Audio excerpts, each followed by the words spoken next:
Mamili kayo. Magpapalit kayo ng relay o magpapalit kayo ng mekaniko. Dapat yun ang sinabi.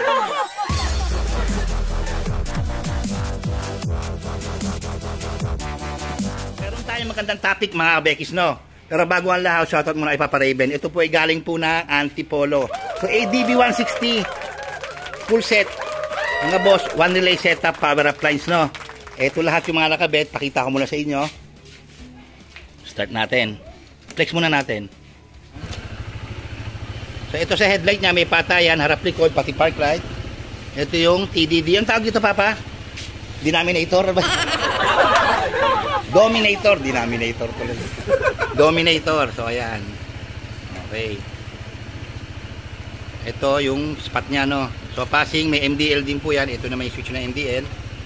So, FJ switch po, left switch nun, kinonvert na natin. Ayan, sa boost na. Nakasindi lahat po yan, wala nang kurap. Okay.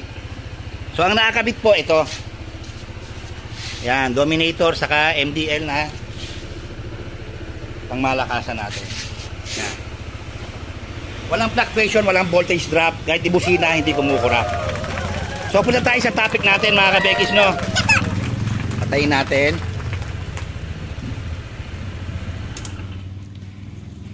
Ito po ay parang kaalaman na rin para sa mga ibang nagsisimula at feeling nila ay alam nila lahat. Alam na nila yung ginagawa nila. So si Sir ay nakapanood ng isang video raw na vlog. So hindi ko kilala kung sino. At di rin alam ni Sir kung ako yung pinopoint. Sige. So ganito po ang sinabi niya sa video. Meron daw siyang tungkol sa maraming relay, hindi naman daw masama na maglagay ng maraming relay kaysa magpalit ng mga ilaw na lagi na pupundi. So, ang ibig sabihin niya, mas mainam magpalit ka na ng relay kaysa magpalit ka ng ilaw. So, para di ko makuha yung logic, no? So, parang inamin mo na rin na yung relay na kinakabit mong ruler type na mumurahing relay mo na substandard is ayos lang sa inyo kung masira. Paano kung madamay yung motor? So, ang pinopoint mo, ayos lang, mamimili kami mga customer mo. Samili ka kung anong gusto mo, masira ilaw mo o masira ang relay mo, papalitan, mura lang ang relay. Yun ang point mo. Sinabi ko nga sa vlog ko, itong motor ko, nagsasawa na ako sa relay ko. 11 years na, gusto kong palitan yung relay, ayaw masira. Ang dami yung ilaw niyan. Kahit po yung Meralco, Espelap ko, hindi ho lalaban sa pailawan sa motor ko. Yung relay na gamit ko dyan, Bosch, hindi pa ho bumibigay 11 years. Yung sa kotse ko, power appliance, double power up, 5 years ko na hong gamit, wala hong bumigay sa relay ko. Tapos yung relay na pinagmamalaki mo, ibig sabihin, ayos lang pala. Pag nasira, palit. Pag yan, palit ka ng palit. Anong gusto mong palabasin? Profit? Kumita?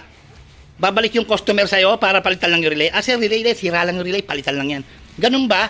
Dapat nga yun na maiwasan nyo. Magpalit ng relay. Dapat hindi bumibigay agad yung relay nyo. At yun ang sinasabi ko. At wala po kong sinabi sa mga videos ko na masama ang magkabit ng maraming relay. Wala ho akong binanggit na ganon. Ang sinasabi ko, ang masama, yung nagkakabit kayo ng peke substandard relay.